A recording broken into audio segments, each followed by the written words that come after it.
အခုဘာထိုင်လို့နေလဲချင်းဆောင်းဆောင်းနေလေမင်းသမီးပဲမင်းသမီးလဲအချစ်ကြီးကိုစောင့်နေတာဗော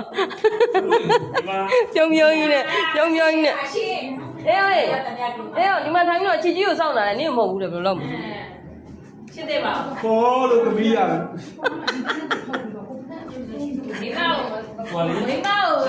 ဘတ်တက်မရရှိရသားနဲ့ဟုတ်နော်အချစ်ကြီးကိုစောင့်နေတာလို့ပြောတယ်နော်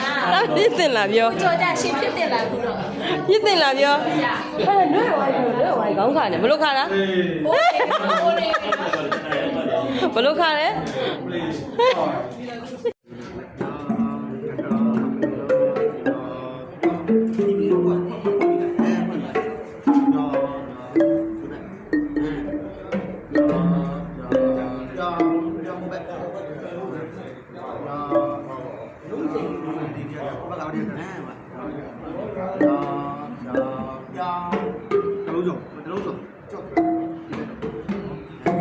စားသားတယ်ပါ